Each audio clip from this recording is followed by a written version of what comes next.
This is the Maverick Makers Podcast. This week we have Nana Obeng. She is an engineer turned entrepreneur and fractional COO. With a knack for strategic planning, operational efficiency, and management, she partners with small business owners to streamline processes and align teams. Known for her 20-year stint in dynamic industries, from pharmaceuticals to temporary tattoo manufacturing, Nana is a seasoned general manager and execution expert. Prior to her fractional leadership role, she co-founded an organic cotton menstrual hygiene brand. She has quite the experience and quite the journey. You don't want to miss this episode.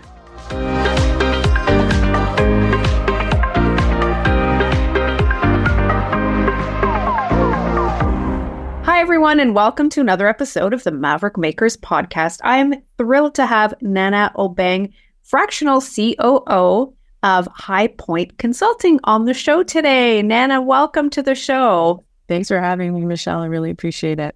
No problem. I'm so glad that we can finally connect. We've, met here and there at Y Space and a few other events, and I can't wait to dig deep into your story. Sounds good. Okay, so let's start with, what does the word maverick mean to you? Maverick, what comes to mind is against the grain, Michelle. Against the grain. That's what I think about. And it's not about, sort of going against the grain and doing things differently just because. I find that those who fit into the maverick category are typically looking for solutions that are not already there, right? So they believe that there are solutions and problems to be solved that haven't been provided already, which causes them to do things that are maybe unconventional and different, and going upstream to find those solutions. So that's what I think about. I love your definition, and unconventional is definitely a great adjective. Against the grain, I've never thought about putting it in that perspective. I think that's really smart too, and it makes a lot of sense. And absolutely, any mavericks that I have, that I aspire to be or am inspired by are exactly those adjectives. So thank you. Absolutely. Yeah, so you've been both an intrapreneur and an entrepreneur. So tell me how you have to adapt as a maverick in each of the cases. Yeah, so entrepreneur, the thing about this is being a maverick in these spaces. These are, obviously corporate spaces, I would say. And inside of those spaces, they already have fixed boundaries. So you have the advantage in some ways of exploring and doing new things. Usually, they call this person the change agent. The change agent is the one who is bringing the new initiatives, who's influencing teams for something, new, greater, bigger, better. But adapting the sort of the maverick style or tendency in that space is tricky because there are defined boundaries that you cannot go beyond. Really, what I've done is been able to use my sort of resourcefulness, my people skills to push the boundaries a little bit, right? This is how you build the relationships and understand truly how far can you actually go in that space. So that's kind of how I've leveraged it or brought it into the corporate space or worked in the corporate space. In entrepreneurship, I would say that it's interesting because, a lot of entrepreneurs also look at things that have already been done, right? So we try to get the best knowledge and learn from the best people, listen to podcasts, we read the books. And in reality, those lessons that people have laid out for us are not necessarily applicable to me, right? Mm-hmm. And so, we are not the same person. I mean, we are not the same as, let's say, a man who's done similar work. And so even though that these guidelines and things are out there, and being a maverick really calls you to, check out what information is available, but also know that there's probably a different path or direction. And I think we're always looking to achieve things in a different way or better, or in a way that makes the most sense for us. And so, again, going against the grain and, sort of swimming upstream looking for different types of solutions that make sense and are applicable to us as unique individuals is sort of the way that I try to adapt the lessons that are out there as an entrepreneur. So it seems sort of similar in terms of entrepreneur and entrepreneur. But do you think that you have more flexibility, or you can push things a little further when you're not in corporate? Oh, 100%, 100%. The thing is, in corporate, yes, you're adapting and you try to push those boundaries, but those boundaries are very clear. So when you're an entrepreneur, some of the excitement is not knowing how things will turn out. That is like the scary part, but also the exciting part of it. Whereas inside of a corporate setting or private sector, sort of the outcome is almost predetermined to some degree. And so there's sort of a safety blanket there because you can try things, but ultimately those who are sponsoring this initiative are going to make sure it works. Whereas with entrepreneurship, absolutely, this is one of the biggest draws for me is the flexibility, the autonomy to try different things without feeling, there's can be consequences, right? But having enough motivation and drive and willingness, openness, freedom to try new things because of that flexibility. Yeah. Great. Thanks for explaining. That's awesome. Let's talk about your own Maverick journey. So you tell us how you got started, how you worked for the various companies you mentioned in corporate, how you started, which I think is fascinating, an organic feminine hygiene company, and now you have your own company. So maybe explain to people what a COO is if they don't know. Take us through that all if you could.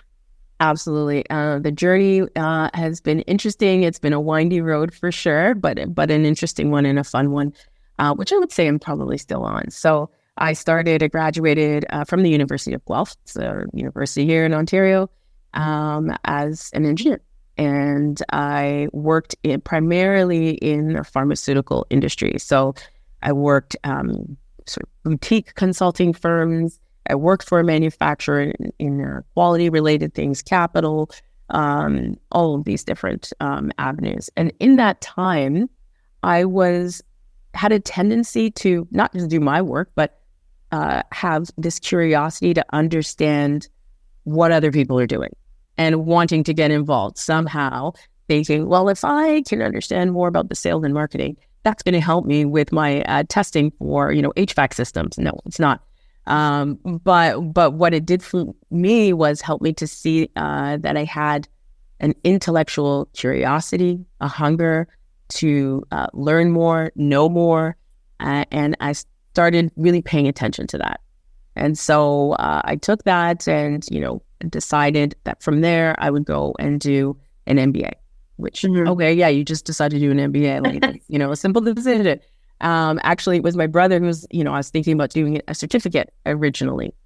And he says, well, why don't you just do the whole thing? I'm like, yeah, why don't I?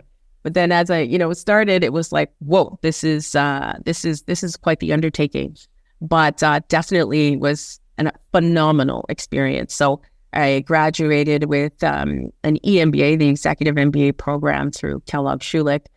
And the reason, in part, why I chose this program was because it really was a broad brush, So I wasn't going to do an MBA with a specialization, let's say, in marketing. I wanted something that gave me understanding of finance, marketing, etc. And also, it spoke to my nature, which was to be more of a generalist, to know a little bit about everything. And it just made sense. And so I went into that program, and we had a particular course, like towards the end of the program. It was a new venture class. And the idea here was to start a business using all of the learnings, since the day one.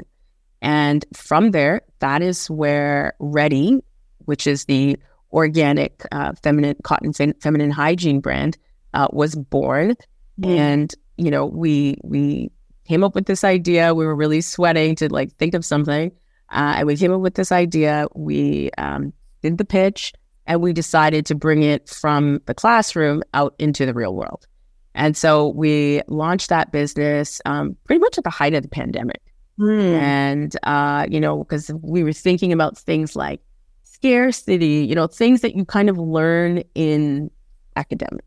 And let me tell you, that journey was so beneficial because obviously it isn't the classroom, right? It is where you really learn how to build a business in a very unusual time. And, things like photography and all these fabulous things that you want to have done were not able to be done to the same level. And so we launched that. And through that time, as we were building the business, it really helped to solidify my love for business and building businesses and really driving and pushing toward a goal, not necessarily knowing what the reward would be. And so that was something that was very important to me because it helped to further define my career, my personality, and where I was going. And so what we did was we really took as much as we could out of the market from there. And for me, mostly that was the knowledge and understanding of, to some degree, what does it take to build a business, and has been valuable, and I've been able to share my knowledge with other people as well. In between that time, because Ready was pretty much a side hustle, right? So we were running this thing full time, but working also. And I was fortunate to work with, I would just consider it a successful startup, right? It wasn't really a startup. It wasn't, obviously, when it started, but it was a small business. They were doing fairly well. It was a temporary tattoo business. It was basically like an e-commerce manufacturing organization. And I had the opportunity there to lead operations. And so that also played into, affirming who I believed that I was and what my skill set was. And I was able to bring all of my experiences, including from the pharmaceutical space and regulatory and the starting of my own business, into this new style of business that I had never been in before. And so from there, I transitioned and started actually looking at other corporate roles. What's out there? What do I do? And I couldn't find anything that really made sense for me. Everything looked like just a title, and that people wanted me to do one thing and stay in my lane, which is very difficult because I like to be in several lanes at the, almost at the same time. And so I thought about it. I thought about what's the criteria for me as far as what I want to do. And I knew that I had strong operations background. I knew that my relationship building was very strong, and that I just had a lot of different experiences in different areas that really lend well to leading operations. And so I thought, okay, why don't I just start another business? So that's when I started and founded Highpoint. And at Highpoint, I am a fractional COO. Fractional COO essentially is a part-time operations executive, so a part-time operations leader. And, what I do is really partner with business owners, startups, and I would say, call them mature startups that have an established product. They have rapid growth, but they don't have enough structure and organization. And so my, whole goal and what I do is really offer myself as a sounding board to business owners and founders, and to really minimize confusion and miscommunication.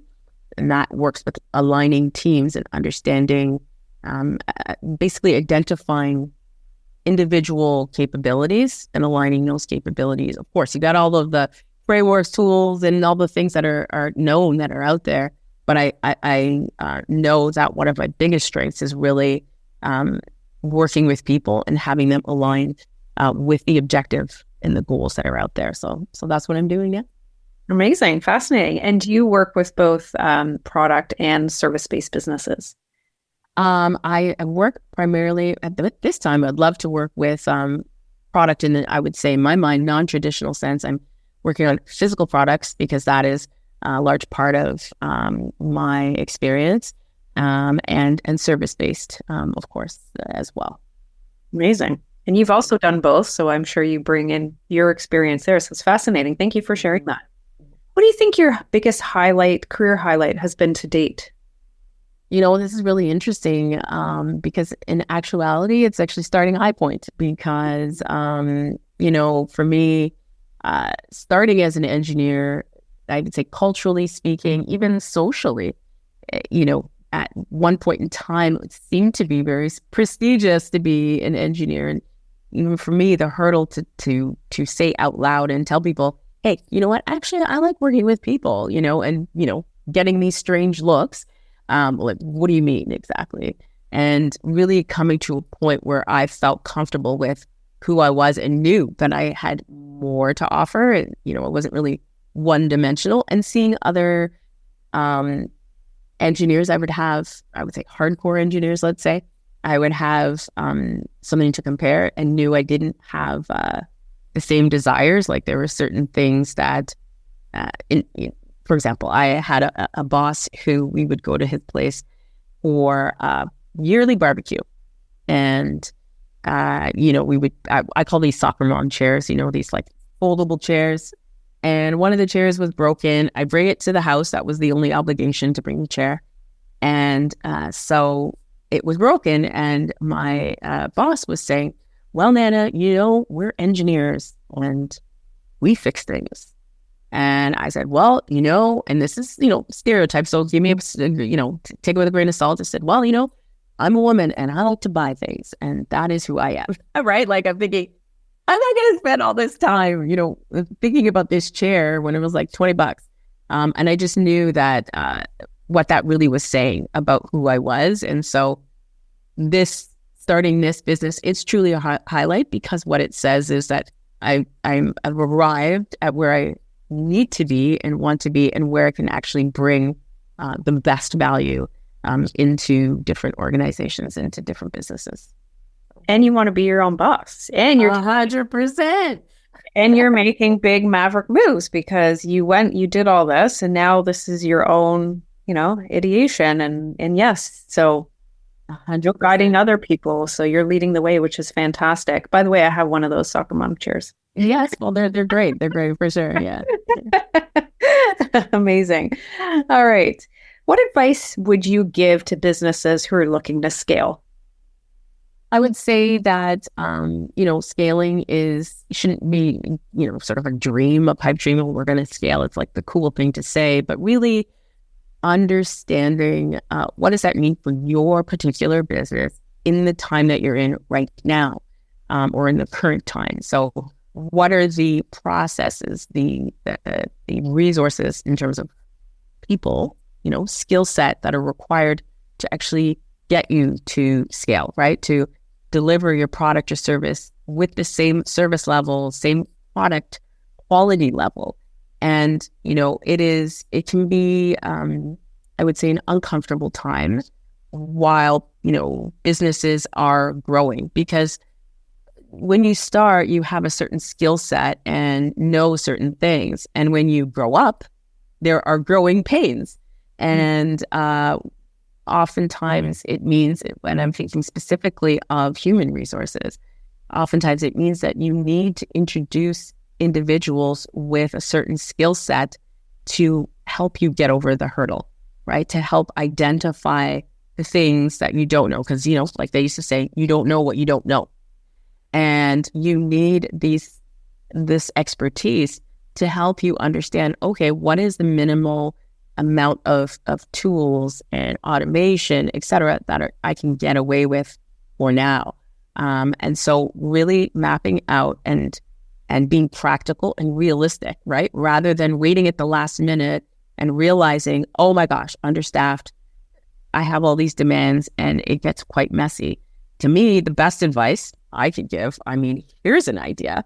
How about hire a fractional COO to help you, bridge this gap? That's part of the service is helping to bridge gaps and also helping to identify those individuals who would make good full-time employees to contribute to the business. So real good, careful planning before the floodgates open and being very realistic about what it will take. Not just the fun stuff, right? Like a lot of people don't think operations is fun, but I'm saying very practically, how will you actually, make the product or deliver the service, and think about all the functions that contribute to that.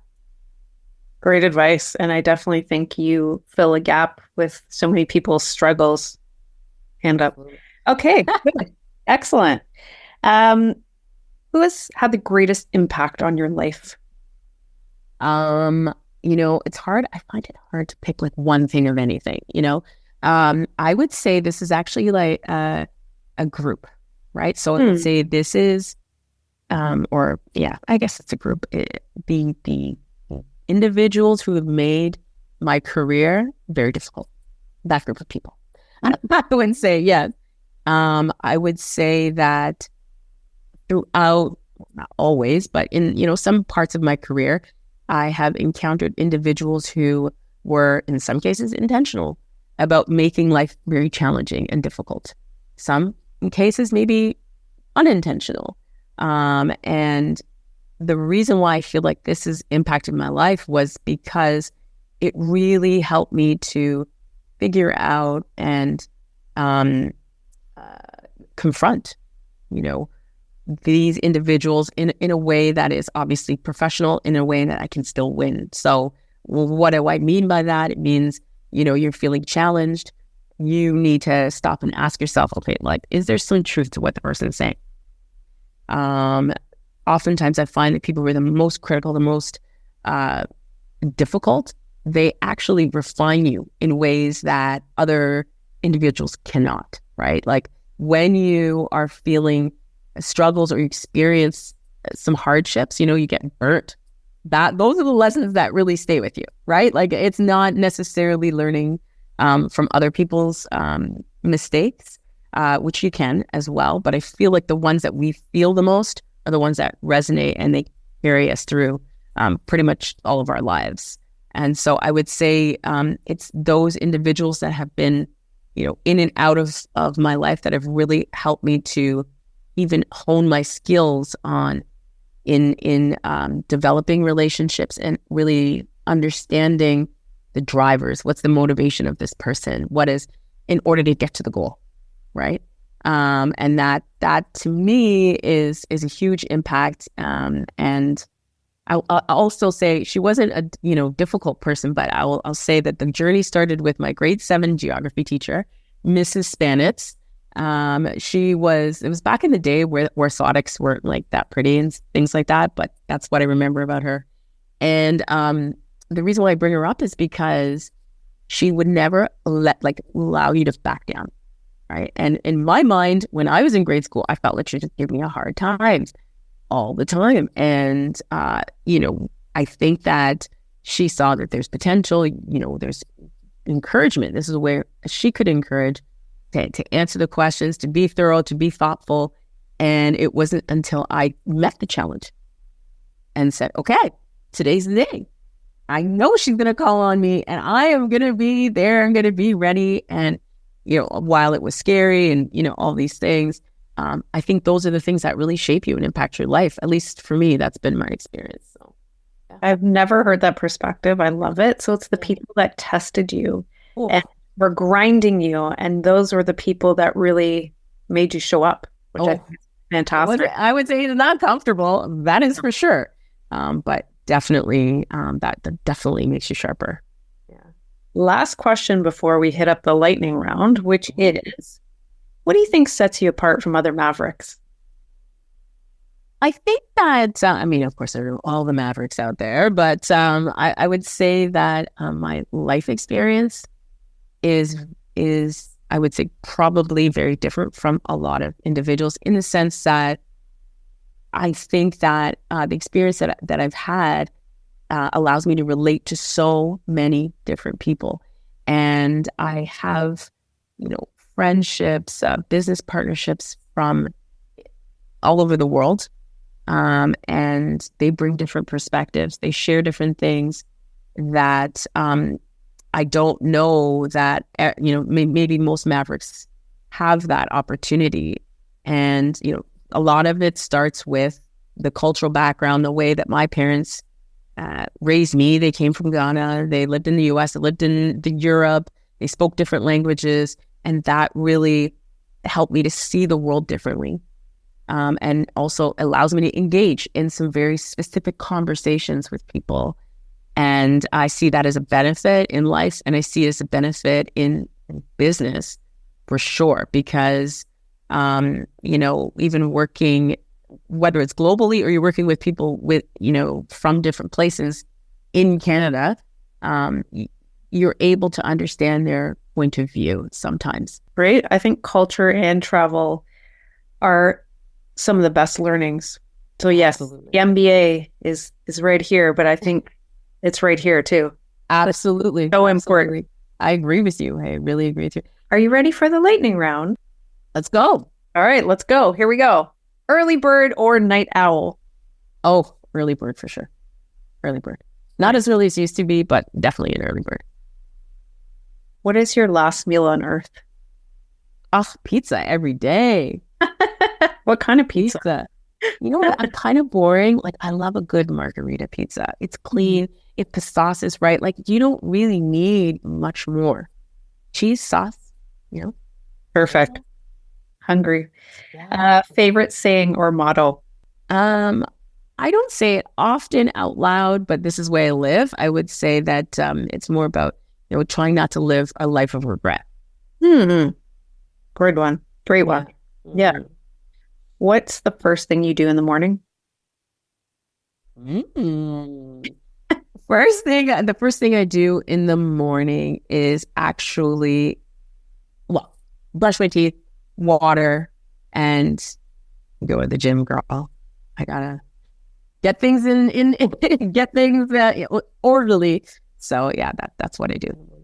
Good for you. That's awesome. If you could live anywhere in the world besides Canada, where would it be? Ooh, this is a tough one. It's a toss-up. Italia or Brazil.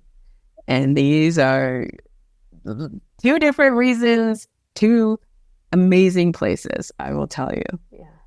One of them's the pizza. I know that. So when are you the most happy? When the sun is out, actually. It's a good thing you caught me today, If it was cloudy, I don't really know how this would have gone, but that's usually when I'm the happiest, when the sun is just out shining. Yeah. It's beautiful. Yeah. How do you want to change the world? How do I want to change the world? I think that I want to be able to show people that connecting, it sounds strange. This is why I'm not unconventional engineer, maybe. Connecting is important, with people, and understanding perspectives, people's own values, and how that fits in. Like, not everything has to be an offense. Not everything is really about us, as we've probably heard. And I feel that, how can I do that? I mean, in my small corner in operations, meeting all these different individuals, the more different people I meet, the more I understand that. And the more I'm able to sort of relay or translate that in different ways to different people wherever I go, right? Just by sharing. So I think it's important, actually. I really do. It sounds a little strange, but I think, being connected it's really important. Understanding people is huge. Yeah. Good one. Last question. Let's do it. What's next? Ooh. Well, the bigger what's next for me is wanting to work internationally. Mm. What does that look like? I haven't really figured that out yet. I am somebody who I like traveling, and I love meeting and talking to different people. And I see that, I mean, we can all feel this. The world is just getting smaller, right? Like, we are already working internationally in so many ways, but understanding the nuances of culture, of course, are the things that, push you over the edge. And I've had opportunities to, chat with people while I'm on this side of the world, with, potential business opportunities. And it's just been great, right? Like, people in business are all essentially striving for the same things, like mission driven, fun, improvement, innovation. Despite what we may think in North America, that we think we've figured it all out, trust me, there are many things happening around the globe that we just are not aware of. And so that's my big sort of next step, is to find a way to bring these two worlds together and be able to work internationally as a regular part of my offering. So, yeah. I love it. Well, thanks, Nana, so much for being on the show, whether it's pizza in Italy or I don't know what's happening in Brazil, but you'll have to tell me another time. I'll tell you one day. Yeah, but I can't wait. I can't wait to see it all come to fruition for you. And thank you so much for this wonderful chat and for being on the show. Thank you so much for the invitation. I had a blast, and I would definitely do it again. The Maverick Makers Podcast is sponsored by Maverick Makers Content Creation Collective. We fuel your content pipeline through video, photography, design, and editorial. Let's connect to your audiences and make more sales. Learn more at maverickmakersco.com.